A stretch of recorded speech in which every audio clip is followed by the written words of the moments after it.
Hey everybody, welcome back to the Abingdon Co channel. My name is Abingdon and you are at the place where we go on adventures with adventurous women in non-traditional industries. You hear that train out there? Yeah, we're in downtown Los Angeles right now and we're visiting It's Not Trash. Marji Medina is a really old friend of mine. We're gonna meet her here in a second. And she has this absolutely crazy business where she goes around and collects trash in this beat up old truck, and then she makes furniture out of it, and then she sells it on Craigslist, and she'll sell it on off her Instagram, and she's killing it.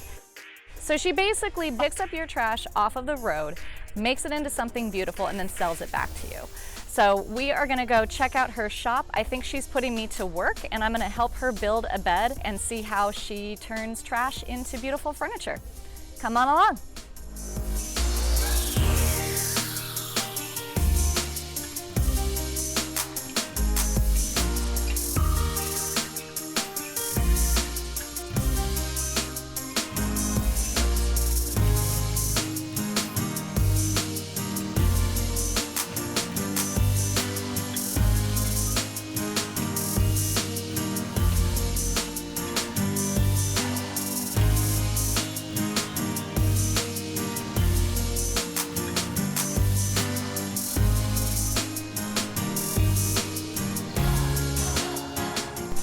Hey Marji! Hey Abingdon. How are you? Pretty good. So I'm gonna be working with you today, is that right? Yep. What am I gonna be doing? Well, not anything in that outfit. You'll ruin it. Well, it's the only outfit I got, so. We'll put a dirty sweater on you. Okay, that's fine. Cool. Making a bed, is that what I understand? Yeah, we'll make a bed from start to finish. Beautiful. Let's do it. We're gonna put together an actual bed today with a bunch of blue and ocean colors for like a Santa Cruz surfer chick. Beautiful. So that will be more fun. Well, this is like Marji's signature style is this chevron. And she uses all these scrap woods.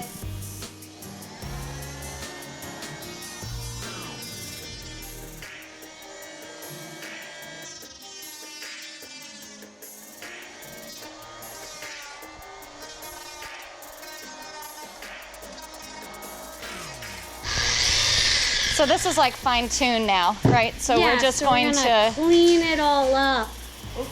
So basically, sanders and planers do the same thing. They take off layers of the wood. Right. Just that one takes it off like you're shaving it like a pencil, and this one vibrates dust off of it. Got it. Now, I've got expensive sanders where it's got two settings, so it can spin like a grinder or it can sand, so it can really eat away and shave stuff off. Okay, so we just did kind of like the rough pass first, and now we're Exactly. going to do the fine-tune. Exactly. We just went like reckless, Yep. and now we're going medium reckless, and then we'll clean up as we go with a finer and finer grit. I like it. Then we're gonna mix a whole bunch of colors. This is going to be white and teal and gray. Yeah. Beautiful.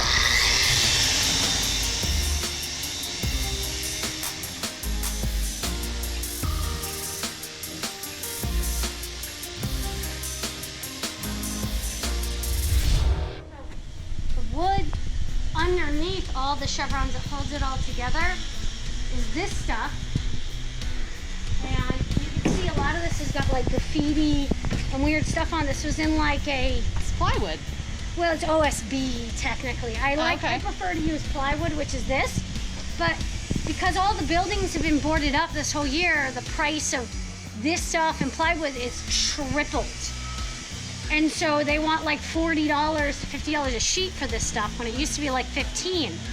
So I've been trying to find it in other ways, which is better. So when a warehouse that maybe has like 25 little cubicles of different artists who've all built stuff out loses their lease, they trash this or they sell it. So I picked up a huge truckload of all of this OSB, and then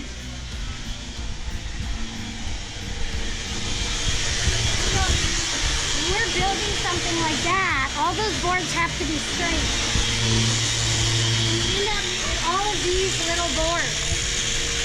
And we can either put these in a firewood bin so people can use them as firewood,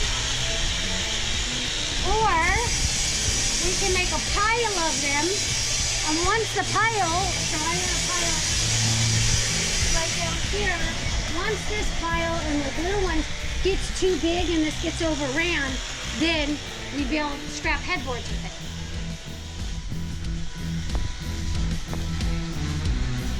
I gotta keep up with her. She's fast.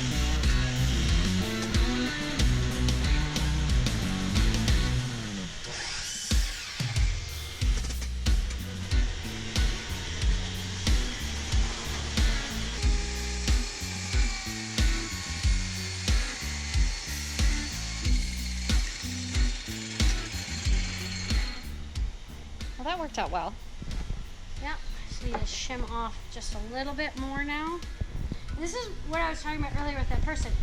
I could have planned and had that and measured and done all these things, but it took me longer to do that than just recklessly make cuts and walk back and do this. And I would have never gotten it exactly perfect anyway.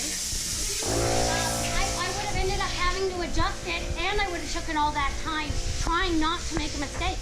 I just feel like it's easier to move forward and make a mistake and then fix it. Alright.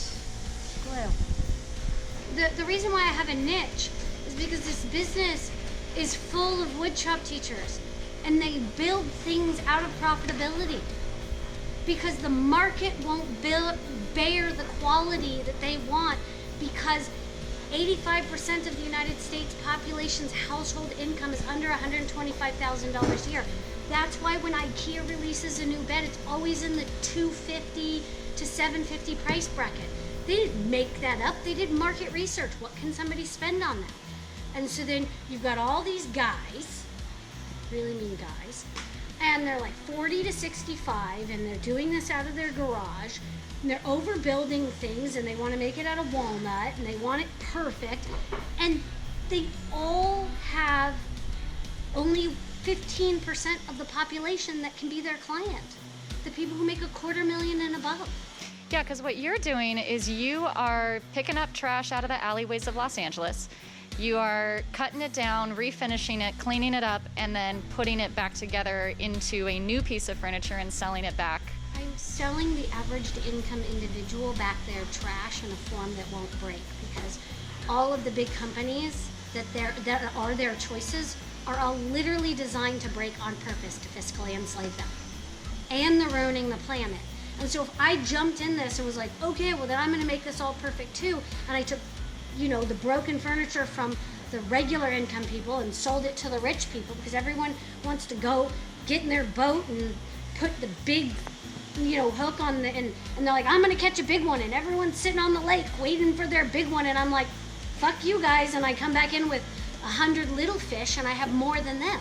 Literally going to be putting on this whole thing, because the color palette they want requires that we block out most of the brown.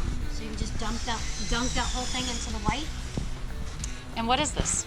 It's watered down white paint from the side of the road. Which is, you found the paint on the side of the road? Yeah, you find buckets of paint all the time. People paint their houses some shade of white because people get all weird about white. It's like a million different shades. Anyway, and then they've always got a little bit left, and then they just set that out because they don't want to put it in their trash, and then you go get it. And then you water down that white paint that was going to go, and then you use it as a stain, really. So this is like a primer. Yeah, it's like you're whitewashing it, like old time people used to do to like make their paint stretch, and they whitewash their barns and their houses. We're whitewashing this fence. This fence? This fence right here. This bed fence? This, once upon a time, probably some fence boards in here. Probably. Yeah. Your cost of goods is got to be like nothing. I mean, no, it's not the cost of goods. I keep my my raw material cost down. But Yeah, that. I put that money into labor because I want these guys to make a decent amount of money. Yeah. I put that money into keeping my price down because I want a certain clientele to still be able to afford this. Sure. But the real costs are in the rent and the lighting and the tools and the insurances and the workman's comp and all the other things that like yeah, do I think some of these bigger businesses need to pay more in taxes and all those things? Yeah, I do. But I think when we create these laws, we need to make sure that the smaller businesses who can't handle that aren't penalized as well. It's not a one-size-fits-all hat.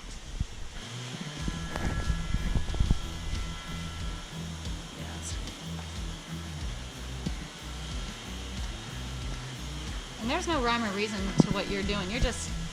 Well, yeah. I'm not wasting time. That's the rhyme to the reason of what I'm doing.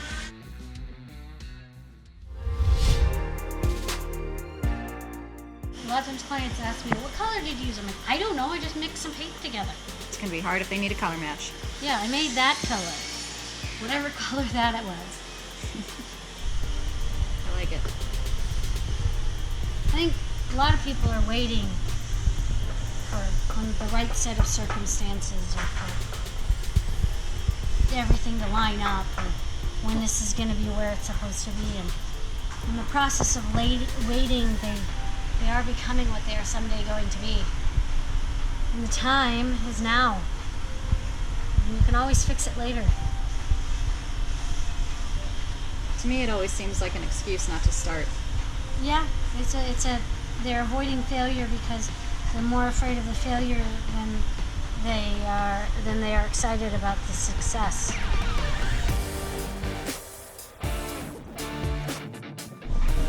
The other thing that like somebody will do is they'll like tape each one of these up. But I'm going to be adding white at the end, and creating that smearing will end up look nice. So it doesn't have to be Super perfect. this full beachy ocean kind of feel, which is, this client moved down to San Diego, hometown Santa Cruz. Obviously, NorCalers moving down to SoCal, there's all that stupid stigma, and like Santa Cruz people are, they definitely have their own little vibe, and like to have that kind of piece of like ocean home. Yeah. A little bit. And a little bit. A little bit of touch-up paint, and we gotta put some wood slats on this, so you want to touch up the paint on the top to get just a little bit on this inside edge. Okay. And then I'm going to cut a stack of wood slats. The other area that needs paint is these ends. Need paint. Got it.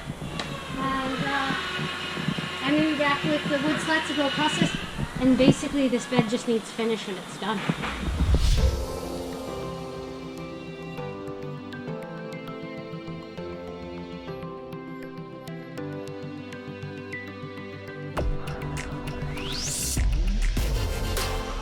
I can't believe we made this.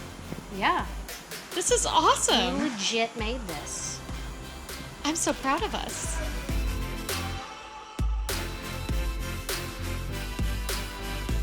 Where can people find your furniture if they want to get something made by you? Literally just message me. My phone number's on Instagram. It's on TikTok. You can find me through Yelp. You go directly to the website, www.itsnottrashdesigns.com. But I prefer to work over the phone, so you straight up just call me. And I'll definitely be putting all the links to how to contact her and, what you made. I've seen here console tables, coffee tables, beds, headboards, Dining tables, bookcases, anything that you can pretty much find in a furniture store. We have a metal worker, so we can add metal to it. I don't do fabric. It's too dusty in here. Bad idea. I like it. Awesome. So I'll put all those links down below and you can definitely reach out if you want. This has been an absolute pleasure. I've thoroughly enjoyed my day with you. Thank you If you guys enjoyed this episode, definitely click the like below. If you like me going on these adventures with these adventurous women and you want to see more, click the subscribe and also hit that bell notification down in the bottom right so that you can get notified whenever we get more videos. So thank you so much. Join us on the next episode. You are at the Abingdon Co channel, and we'll see you on the next adventure.